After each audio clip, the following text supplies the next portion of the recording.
오늘 본문은 이렇게 시작합니다. 1절 말씀이죠. 우리 같이 한번 읽어보겠습니다.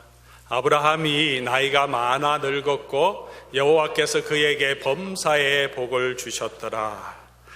나이가 많아 늙어가는 동안에 범사의 복을 주셨더라.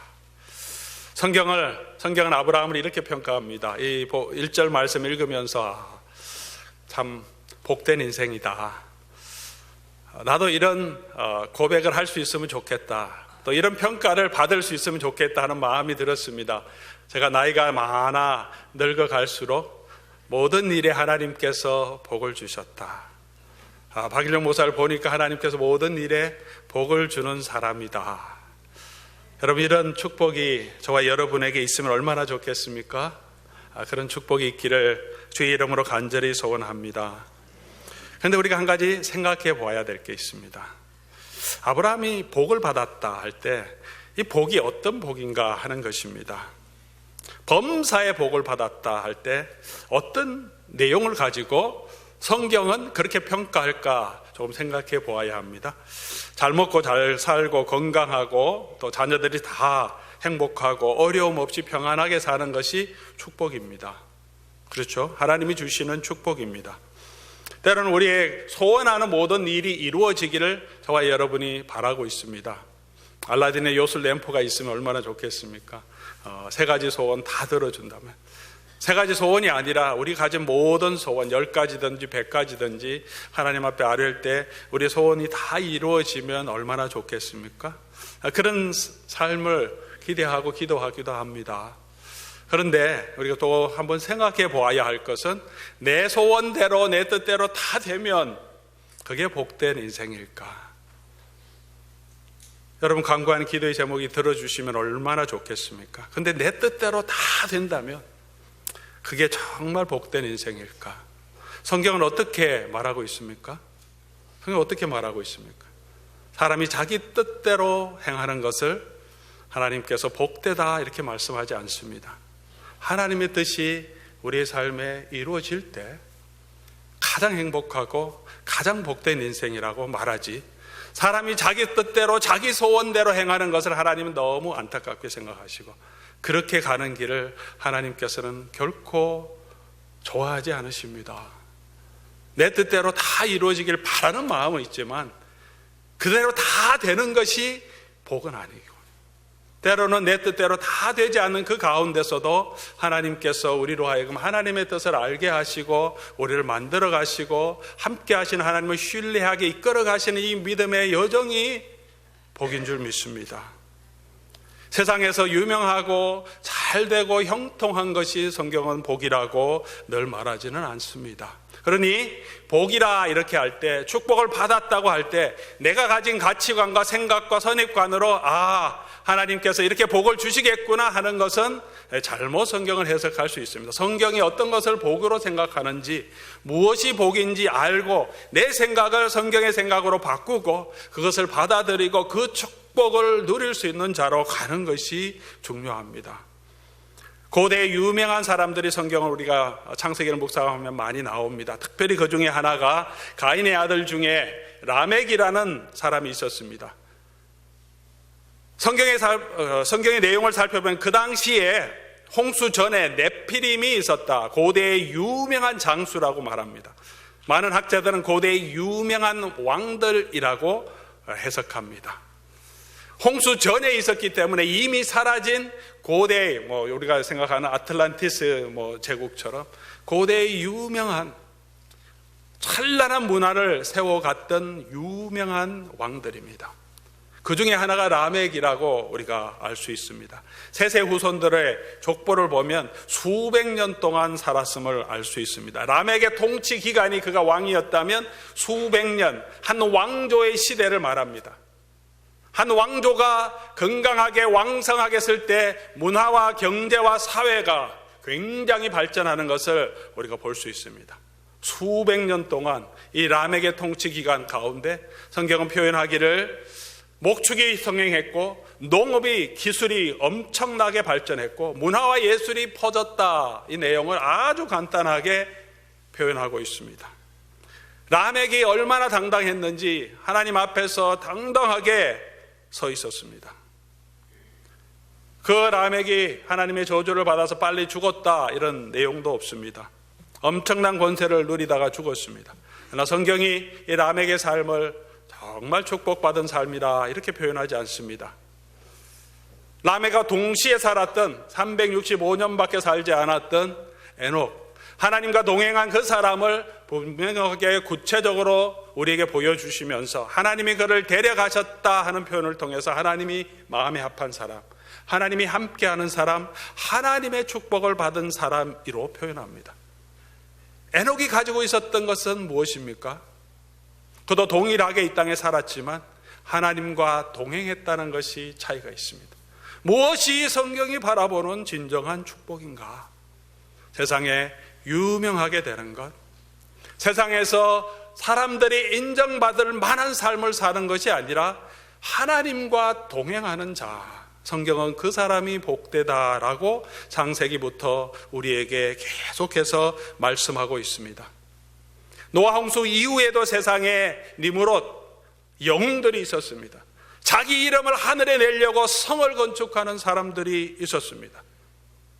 여전히 이 세상에도 영웅들이 있습니다. 신적인 존재들이 있습니다. 신은 아니지만 신격화되는, 경제적으로도 이 세상을 이끌어가는 영웅들이 있습니다. 성공의 신화라고 말합니다. 이름이 하늘까지 높아가는, 한국적으로 말하면 이건희 회장, 삼성을 세웠던 이건희 회장도 있고 정주영 회장도 있으면 신화입니다. 대우그룹을 옛날에 이끌었던 김우중 전 회장은 셀러리맨의 신화라고 했습니다. 자기가 일군 것은 아니죠. 셀러리맨으로 들어가서 거대한 기업, 한국을 이끌어가는 기업을 이끌어갔던 엄청난 셀러리맨. 제가 이제 학교 다니고 대학을 들어가려고 할 때 셀러리맨들의 가장 유명한, 나도 저렇게 될 수 있겠다 하는 우상이었습니다. 미국에도 여러 우상들이 있습니다. 나쁜 의미에서가 아니라 빌 게이츠 같은 사람도 있고 스티브 잡스 같은 사람도 있고, 지금 35살밖에 되지 않았지만 25살 때부터 벌써 빌리오네로라고 인정받았던 페이스북의 회장인 마크 주커버그 같은 사람도 있습니다. 인생을 잘못 살지 않고요, 자기 가진 재산을 많이 기부해서 인류를 위해 헌신하는 재단을 만들어 사용하고 있습니다. 부자이지만 단순히 경영인의 차원을 넘어서서 인생 컨설턴트로 활동하고 있습니다. 빌 게이츠에게 배우고, 특별히 마크 주커버그에 배우고, 중국의 유명한 알리바바의 회장인 마윈 회장의 수많은 젊은이들이 그를 멘토로 삼으면서 배우고 있습니다. 그의 성공 신화를 배워가고 있습니다. 유명한 사람들입니다. 세상적으로 비난받는 사람이 아닙니다. 이런 인생을 산다면 하나님께서 정말 복된 인생이라 그렇게 성경은 말씀하지 않는다는 것입니다. 오늘 아브라함을 택하여서 고대 유명한 왕도 아닌데 아브라함에게 하나님은 함께 하시고 범사에 그를 축복하셨다고 말합니다. 그 당시에 아브라함의 삶이 돈도 있었습니다. 목적도 많았습니다. 그러나 그 주변의 부족 국가의 왕들처럼, 바벨론의 이집트에 있는 왕들처럼, 파라오처럼 그 정도의 권한을 누린 유명한 사람 아니었습니다. 그래서 먹고 살만한 것은 가지고 있었지만 땅도 한 평 없었습니다. 그 땅에 이방인으로 나그네로 살고 있었습니다. 자손도 그렇게 많지 않았습니다. 그럼에도 불구하고 하나님은 그에게 범사에 축복하셨다라고 말합니다. 오늘 이 범사에 축복하셨다는 말은 아브라함의 이전 삶을 회고적으로도 보여주지만 지금 24장에 일어나는 이 일, 이삭의 아내를 구하는 이 일에도 하나님께서 함께 해주셨고 그 마지막 삶을 하나님께서 축복해 주셨다는 이야기를 하고 있습니다. 그러면 오늘 아브라함이 왜 축복받았나? 무엇을 가지고 성경은 이 아브라함이 범사의 복을 받았고 하나님이 여호와 하나님께서 축복하셨다고 하는가? 오늘 24장에 일어나는 일들을 통해서 한번 살펴볼 필요가 있습니다. 그리고 이 아브라함이 받았던 이 축복을 저와 여러분도 함께 누리고 그 축복을 소망하는 하나님의 귀한 백성으로 설 수 있기를 주님의 이름으로 간절히 소원합니다. 아브라함이 축복받은 것은 어떤 게 축복입니까? 첫 번째는 저는 믿음의 축복이다. 믿음이 축복이다라고 생각합니다. 오늘 본문을 통해서 보여주는 것은 아브라함의 믿음이 참 성숙해 있다는 것을 보여줍니다. 사라를 위해서 매장지를 구입할 때 그의 믿음의 단면을 보여준다고 말씀드렸습니다. 그 땅에 죽어버렸는데 아무 땅도 없는데 내가 이 땅, 약속한 이 땅에 그대로 가겠다는 결단입니다. 사라를 묻고 자기도 그 땅에 묻히겠다. 그리고 오늘 이삭의 대를 이루기 위해서 아내를 구하는 이 일에도 하나님께 헌신합니다. 아브라함의 자세를 보십시오. 하나님께서 이렇게 하라 저렇게 하라고 명령하지 않습니다. 이삭을 데리고 가지 말라, 보내지 말라 그렇게도 말씀하지 않습니다. 어떤 사람을 아내로 구하라 말씀하지 않는데 하나님의 마음을 이미 알고 있습니다. 이 땅 백성에게서 아내를 취하지 않겠다. 상식적으로 생각하면 그 땅 가운데서 그 땅에 있는 족장들, 왕의 자손과 정략적으로 결혼하는 것이 아브라함에게 가장 좋은 선택입니다. 나그네로 있는데 주변 왕국들과 얼마나 힘든 이 관계를 해왔습니까? 옛날에 고대의 결혼은 다 정략적인 결혼입니다. 한 부족과 한 부족, 한 왕과 한 왕이 정략적으로 결혼해서 그들을 보호하고 지키고 경제적인 풍요를 유지하려고 결혼합니다. 아브라함의 가장 큰 선택은 만약 여기서 본다면 아비멜렉의 딸과 결혼하는 것이 가장 좋은 선택일 수 있습니다. 그렇게 하지 않아서 자기 때뿐만 아니라 이삭이 얼마나 고생합니까? 여전히 괄시를 받습니다. 너는 우리 사람이 아니다. 우물 파놓으면 뺏어갑니다. 묻어버립니다. 가라고 합니다. 한두 번도 아니고 아브라함이 그 사실을 몰랐겠습니까? 자기도 경험했는데 정략적으로 아비멜렉 지방과 결혼하면, 가나안 땅의 왕들과 결혼하면 안정된 삶을 유지할 수 있는데 아브라함 속에는 하나님의 약속의 계대를, 믿음의 계대를 이어가는 그 일에 헌신합니다. 그 믿음이 그만큼 자라있다는 것을 보여줍니다. 그리고 이삭을 데려가지 말라고 하고 하나님께서 예비한 자녀를 보내주시겠다고 확신합니다. 종의 입장에서 이해가 안 되는 일이죠. 그런데 아브라함이 믿음으로 이야기합니다. 하나님께서 그 사자를 먼저 보내겠다. 하나님이 말씀하신 게 아니고 아브라함의 믿음입니다. 모리아 산에서 만났던 그 여호와 이레의 하나님을 이제 그 마음속에 모시고 살아가고 있습니다. 내가 마음으로 믿음으로 서 있으면 하나님께서 분명히 이 약속을 이루어 주신다. 그런 하나님이셨고 나는 그 하나님을 믿는다. 하나님이 지금 나에게 구체적으로 말씀해 주시지 않았지만 그 믿음이 이미 자라가고 있는 모습을 우리에게 보여줍니다. 이렇게 믿음이 성장했습니다. 하나님께서 이 모든 과정을 통하여서 정말 예비한 아름답고 신앙이 좋은 리브가를 이삭의 아내로 맡게 해주셨습니다. 그 결과로 정말 아브라함 축복받았다 할 수 있지만 그보다 더 큰 축복은 이 믿음이 축복이 아닌가 저는 생각합니다. 예수님이 도마에게 하신 말씀이 있습니다.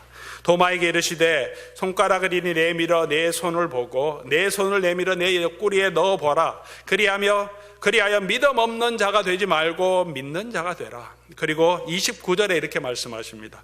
예수께서 이르시되 너는 나를 본 거로 믿느냐? 보지 않고 믿는 자가 어떻다고요? 복되다. 보고 믿느냐?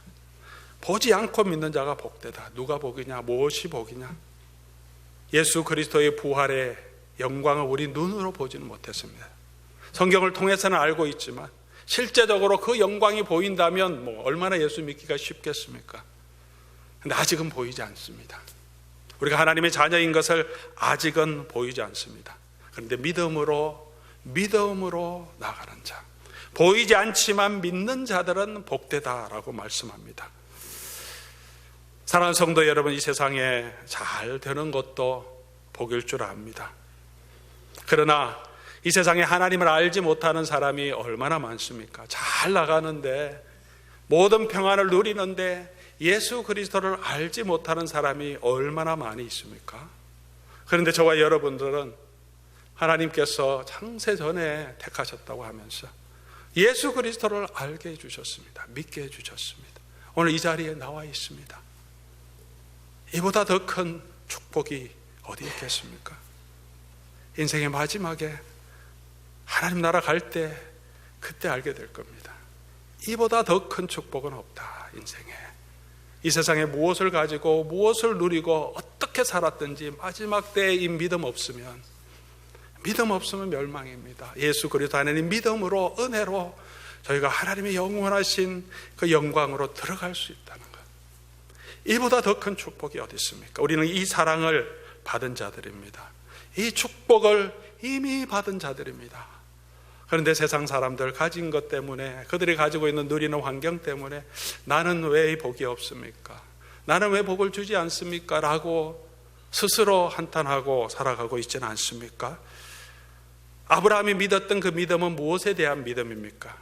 약속의 씨에 대한 믿음입니다. 하나님께서 이삭을 통해서 하나님이 약속하신 그 자손을 주실 것이고 그 약속한 자녀를 통해서 온 땅이 하나님의 축복을 누리게 될 거다. 예수 그리스도에 대한 소망이었습니다. 우리의 믿음은 어디에 있어야 됩니까? 예수 그리스도에 대한 소망입니다. 예수 그리스도 안에서 우리는 반드시 승리한다. 이 약속 안에서 우리는 반드시 세상을 이기게 하실 것이다. 사망을 이기게 하실 것이다. 사탄의 모든 권세로부터 우리를 지키시고 죽음을 이기게 하시고 부활의 영광으로 이끄실 것이다. 나와 함께 하실 것이다. 예수 그리스도에 대한 믿음, 이 믿음에 자라가는 것만큼 더 큰 축복이 어디에 있겠습니까? 사랑하는 성도 여러분, 우리가 이 믿음 안에 자라가고 이 믿음을 복으로 알고 이 믿음 안에서 더욱 성숙해가는 저와 여러분 될 수 있기를, 이 믿음을 사모하는, 이 축복을 사모하는 저와 여러분 될 수 있기를 간절히 축원합니다. 두 번째로, 아브라함이 받은 축복을 보니까 신실한 믿음의 일꾼들, 믿음의 사람들이 주변에 있었다는 겁니다. 아브라함의 종, 늙은 종인데 얼마나 신실합니까? 도대체 이해가 안 되는 말을 시키는데 이삭을 데리고 가야지. 사진이 있는 것도 아니고 비디오가 있는 것도 아니고 어떤 여인이 누군지도 모르는데 아브라함의 아들이라는 그 얘기만 듣고 그 먼 길을 떠나 오겠느냐. 이삭을 데려가면 안 되겠습니까? 하니까 아브라함이 그냥 가라. 그냥 갑니다. 얼마나 황당했겠습니까? 안 따라오면 어떡하나, 이 책임 잘 못하면 어떡하나. 아브라함이 그래도 말해주죠. 네 책임 아니다. 안 따라와도 네 책임 아니다. 그냥 가라. 그래 마음에 짐을 놓고 그냥 설렁설렁 갔습니까? 뭐 안 돼도 상관없다고 하니까. 그렇지 않습니다. 아브라함의 믿음을 그대로 가집니다. 분명히 하나님께서 이 가운데 역사하실 것을 믿고 갑니다. 가는 걸음마다 기도합니다. 도착하자마자 기도합니다. 하나님의 아버지, 아브라함의 아버지 하나님, 하나님께서 예비한 여인을 보내주십시오. 만나게 해주십시오. 알게 해주십시오. 그 여인을 만나게 되자 엎드려 바로 하나님께 영광과 찬송을 돌립니다. 이런 믿음의 사람이 있다는 것, 아브라함의 축복이 아닙니까? 리브가가 있었습니다. 얼마나 믿음의 여인입니까? 아름다운 여인이었고 마음도 얼마나 좋습니까? 이런 며느리를 얻을 수 있다면 얼마나 좋을까? 저도 아들이 하나 있으니까. 그 당시에 그 동네에 뭐 요즘 뭐라고 하죠? 퀸카, 뭐 제일 잘 나가는 여인 아니었겠습니까? 그렇게 아름답고 마음도 좋은데 줄줄이 서 있을 거예요. 청혼도 많이 들어왔을 건데 뭘 믿고 가겠습니까? 하나님께서 역사하셨다는 이 종의 간증을 듣고 그래, 하나님을 믿고 아브라함이 떠나는 것처럼 떠납니다. 부모가 조금만 기다리라 그런데 바로 가겠습니다. 결단하고 따라갑니다. 믿음의 여인을 주셨습니다. 이삭은 어떻습니까? 자기 결혼인데 안 따라오면 어쩌고 못 구하면 어떻게 됩니까? 나이가 40이 넘어가는데. 근데 맡깁니다. 오늘 이삭이 아브라함 이 리브가를 만나는 장면을 잠깐 기록하고 있습니다. 성경은 창세기 24장 63절 우리가 읽지는 않았지만, 이삭이 저물 때 들에 나가 묵상하다가 눈을 들어 리브가의 행렬이 오는 것을 봅니다. 이 말씀을 지나갈 수 있지만 잘 묵상해 보면 왜 저녁 때 나가서 묵상했을까? 이 1개월, 2개월이 될지 모르겠지만 통성 기도를 하든가 금식 기도를 하든가 지금 아침 저녁으로 기도하고 있어야지. 이삭의 마음의 상태를 보여주는 것이 아닌가 생각해요. 왜 저녁에 나갔을까? 낮에는 낮잠 자다가 갔을까? 아니었던 것 같아요.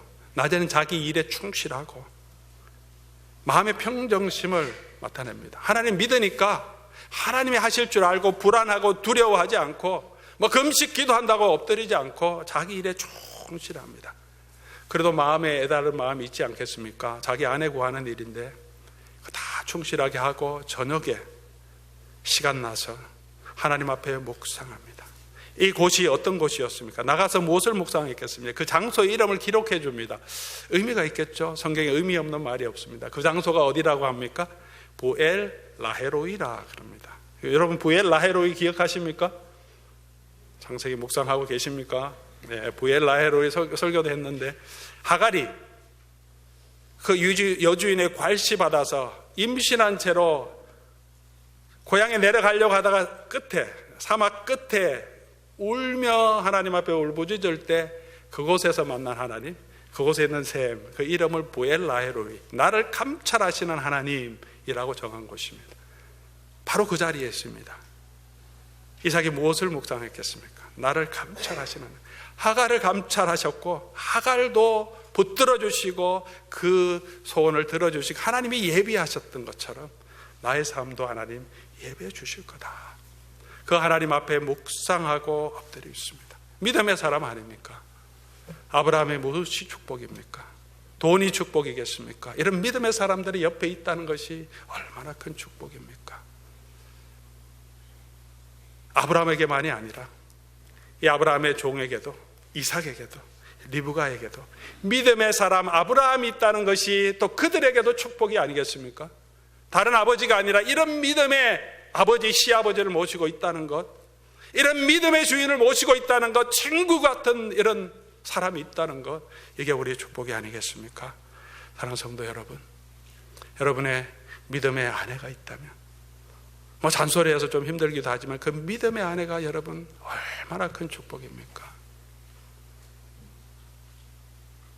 믿음의 남편이 얼마나 큰 축복입니까? 믿음의 형제들이 있다는 것, 믿음의 아버지가 부모가 있었다는 것이 얼마나 큰 축복입니까? 그것이 축복인 줄 알면 내가 우리 자녀에게 믿음의 아버지, 믿음의 부모가 되어준다는 것, 그보다 더 큰 축복이 어디에 있겠습니까? 돈을 물려줘요? 재산을 물려줘요? 그게 축복이 되지 않습니다. 믿음을 물려준다는 것, 믿음의 사람이 된다는 것, 교회 안에서도 믿음의 형제 자매들이 있다는 것이 얼마나 큰 축복입니까? 저는 요즘 그런 것들을 경험합니다. 믿음의 식구들, 또 우리 장로님들 얼마나 뭐 다 저도 완전하지 못하지만 다 완전한 사람이 어디 있겠습니까만 참 믿음 안에서 쓰고 교회를 위해 수고하고 봉사합니다. 우리 사역 장로님들도 사역을 지무장로로 섬기지는 않지만 그래도 자기 맡은 부분에서 어떤 분은 기도로, 어떤 분은 그냥 격려로 만날 때마다 뭐 다른 일을 못하니까 저를 격려해 줍니다. 기도해 주십니다.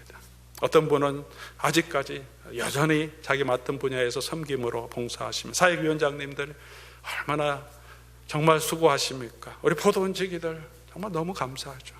요즘 이제 포도원지기 양육반에서 반 강제로 뭐 다 등록시키고 참석하라고 순종하는 마음으로 참석하십니다. 주일 오후에 오늘도 해야 되는데 꼭 참석하십시오. 목요일 일 다 끝나고 얼마나 피곤하겠습니까? 그래도 하라고 하니까. 또 숙제도 있습니다. 매일 숙제해야 되는데 그 숙제가 그냥 지나가는 게 아니죠. 학교 다닐 때도 숙제 얼마나 힘듭니까? 매일 해야 됩니다. 근데 뭐 그냥 해야 되는 힘든 일이면 쉽게 하는데 자꾸 우리 속을 돌아보게 합니다. 네가 가진 우상이 뭐냐? 버려야 될 게 뭐냐? 이런 질문이 얼마나 부담스럽습니까? 우리가 자꾸 잘못한 부분 자꾸 생각나게 하고 안 하고 싶을 때도 있을 겁니다. 영적인 싸움이죠. 그래도 해내갑니다. 숙제 다 채워야 되는데 다 못 채울 때도 있고 뭐 졸음이 오를 때도 있습니다. 그럼에도 불구하고 순종하면서 더 성숙한 신앙으로 포도원을 세워가기 위해서 참여하는 그 모습이 너무 감사하고, 이런 믿음의 일꾼들이 있어서 올 한 해 정말 우리 포도원이 훨씬 더 풍성한 은혜를 누리겠구나 하는 생각을 듭니다. 여러분, 그런 포도원 지기가 있습니다. 그것이 여러분의 축복입니다. 여러분도 포도원 지기가 부탁하는 것 기꺼이 순종하는 믿음의 식구들 될 수 있기를 바랍니다. 격려하고 아멘 안 하시네요? 예, 아멘 하셔야죠. 우리 믿음의 사람으로 축복이 되고 축복을 주는 자가 될 수 있기를 바랍니다. 사랑하는 성도 여러분, 내가 축복이 되고 또 다른 사람의 축복을, 믿음의 사람의 축복을 누리는 그런 은혜가 있기를 원합니다. 세 번째로, 믿음으로 행하는 것이 복이다. 믿음으로 행하는 것이 축복이다. 무슨 말입니까? 의를 위하여 핍박을 받는 자가 복이 있다라고 하셨습니다. 믿음을 선택하고 단순히 마음으로만 생각하지 않고 믿음의 걸음을 걸어가는 것, 순종하는 것, 그렇게 그리스도의 고난에 동참하는 것, 예수님 때문에 섬기고 예수님 때문에 보던 식구들도 참고, 날 힘들게 하는 사람도 좀 참고, 예수님 때문에 조금 손해도 보고, 그냥 인생이 어려워서 참는 것을 넘어서서 예수님 때문에 내가 더 인내하고 기다리는, 더 기도하는 그런 삶, 주 의를 위하여 핍박을 찾는 자가 복이 있다라고 말합니다. 그것이 손해가 아니고 그것이 불행이 아니고 그것이 축복이라고 성경은 말합니다. 아브라함 믿음으로 순종합니다. 종을 보냅니다. 이삭을 보내지 않고 돌아가지 말라고 한 그곳을 다시 돌아보지 않습니다. 고향에 대한 그리움이 나이가 들수록 더 많지 않습니까? 한국으로 돌아가고 싶은 마음들이 있습니다. 이 이민 땅에서 참 외로울 때가 있죠. 고향으로 돌아가고 싶은데 나이가 늙어갈수록 그 마음을 더 굳세게 합니다. 하나님의 약속을 붙듭니다. 이삭도 그 고향에 대한 미련 갖지 않도록 안 보냅니다. 선택이죠. 믿음으로 선택한 것입니다. 순종하여 그 자리에 서는 것입니다. 제가 중고등부 지도할 때 이런 일이 하나 있었습니다. 오래전 일이죠. 한참 전인데 단기 선교를 준비하고 있었습니다. 2주 동안 갔다 와야 되는데 우리 아주 참 신앙에 좋은 친구가 우리 중고등부를 회장으로 섬기던 자매가 있었는데 고민했습니다. 갈까 말까. 주니어인데 이 여름에 공부를 하고 이제 9월 달에 SAT 보려고 지금 준비하고 있어요. 다시 하나 더 보려고. 성적이 좀 안 좋아서 더 마음이 불안한 거죠. 막 고민합니다. 2주 빠져야 되니까 학원 다 등록해놨는데 엄마도 고민합니다. 그 2주 고민하도 열심히 해도 성적이 조금 올라가긴 하지만 큰 지장 없을 겁니다. 걱정하지 마세요. 그냥 보내세요. 가자. 그렇게 했는데 한참 고민하더니 결국 이번에는 원래만 공부하고 다음에 하겠다. 그렇게 했습니다. 못 갔습니다. 좀 지나고 아이도 후회하고 엄마도 후회합니다. 지나 보니까 2주 동안 더 공부한다고 성적이 크게 차이 안 납니다. 실력대로 나오는 거죠. 그때까지 한 대로. 물론 처음부터 공부 열심히 해야 되지만 대학 가는데 몇 점 차이 난다고 해서 대학 가는데 크게 지장 없습니다. 그 정도 공부한 대 그만큼 쌓아놓은 대로 12년 동안 공부한 대로 적절하게 다 갑니다.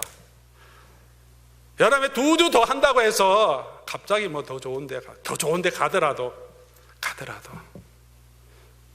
선교 가고 안 가고 하는 게 중요한 게 아니었습니다. 제가 권면한 이유는 선교는 갈 수도 있고 안 갈 수도 있죠. 다음에 갈 수도 있습니다. 그 선택의 기로에서 무엇을 선택하는가, 2주 공부하는 것, 그 두려움 때문에 선교를 포기할 거냐, 하나님께 맡기고 선교 갈 거냐, 믿음의 선택을 하라고 한 거죠. 우리에게 이런 선택의 도전이 늘 날마다 있습니다. 믿음으로 갈 거냐, 상식적으로 이게 더 맞는데, 이게 더 잘 될 것 같은데, 그래도 믿음으로 가면 힘들 것 같은데, 근데 이게 믿음의 길인 것을 압니다. 근데 주저합니다. 이번만 지나갈 수 있지만 그게 쌓이는 것이 믿음의 역량이죠. 믿음으로 선택하는 게 축복이라고 말씀합니다. 그렇게 믿음으로 선택하면 엄청난 것을 포기했죠. 사실은 두려움을 포기하고 이거 선택했다면 아예 마음 가운데 하나님을 향한 간절함이 생깁니다. 돌아와서도 공부에 더 집중한 마음이 생기면, 사명이 있기 때문에, 하나님을 위해서 내가 헌신했기 때문에, 시간도 부족하기 때문에 더 집중합니다. 공부의 목적을 알기 때문입니다. 붙들고 있다가 공부 안 됩니다. 공부 제가 얼마나 오래 했습니까? 카운트 해보니까 28년. 유치원을 제가 독학해서 그냥 들어갔으니까 1년 빼면 붙들고 있다고 되지 않습니다. 왜 해야 되는지 내 마음 가운데 사명이 있을 때 머리가 움직입니다. 집중하면 금방 할 수 있습니다. 순식간에 성적이 올라갈 때도 있습니다. 사명을 가지면, 인생의 목적을 가지면 그렇습니다. 어떻게 목적이 생깁니까? 믿음을 가지고 선택하면 우리 마음속에 거룩한 열정을 하나님 주십니다. 선택 가운데 함께 하시는 축복이죠. 두려워서 포기하면 계속 우리는 힘들고 어렵게 어쩔 수 없이 그냥 신앙생활을 합니다. 왜 인생에 신앙의 기쁨이 없습니까? 그렇게 계속 끌려가면서 신앙생활을 하기 때문이죠. 그러나 내가 믿음으로 내가 선택하고 하나님의 길을 가면, 하나님, 내가 이 선택했기 때문에 이 직장 포기했는데 하나님 더 좋은 직장 주십시오. 주일 때문에 내가 포기했는데 더 좋은 직장 주십시오. 기도하면 더 좋은 직장을 주시든지, 그렇지 않더라도 하나님께서 내 인생을 책임져 주시는 걸 경험할 때 기쁨이 있고 힘이 있는 거 아니겠습니까? 선택하는 것. 모세는 애굽의 모든 즐거움보다 그리스도와 함께 고난당하는 것, 하나님의 백성과 함께 고난당하는 것을 선택했습니다. 선택했더니 어떤 결과가 나타났습니까? 인간적으로는 정말 죽도록 고생합니다. 죽도록 고생합니다. 양치는 게 쉽지, 이 60만년은 넘는 이 사람을 데리고 가는 게 얼마나 힘듭니까? 3일이 지나다 욕합니다. 돌을 들고 치려고 합니다. 리더들이 일어나서 반기를 듭니다. 자기 가족들도 네가 뭔데? 그러면서 모세에게 대항합니다.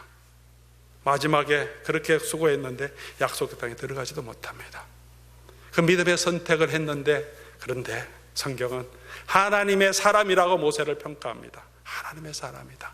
왜 그렇습니까? 하나님의 뜻을 따르고 하나님의 뜻에 순종하고 선택해서 걸어가는 사람이었기 때문입니다. 그 하나님과 함께 하심을 보여주셨습니다.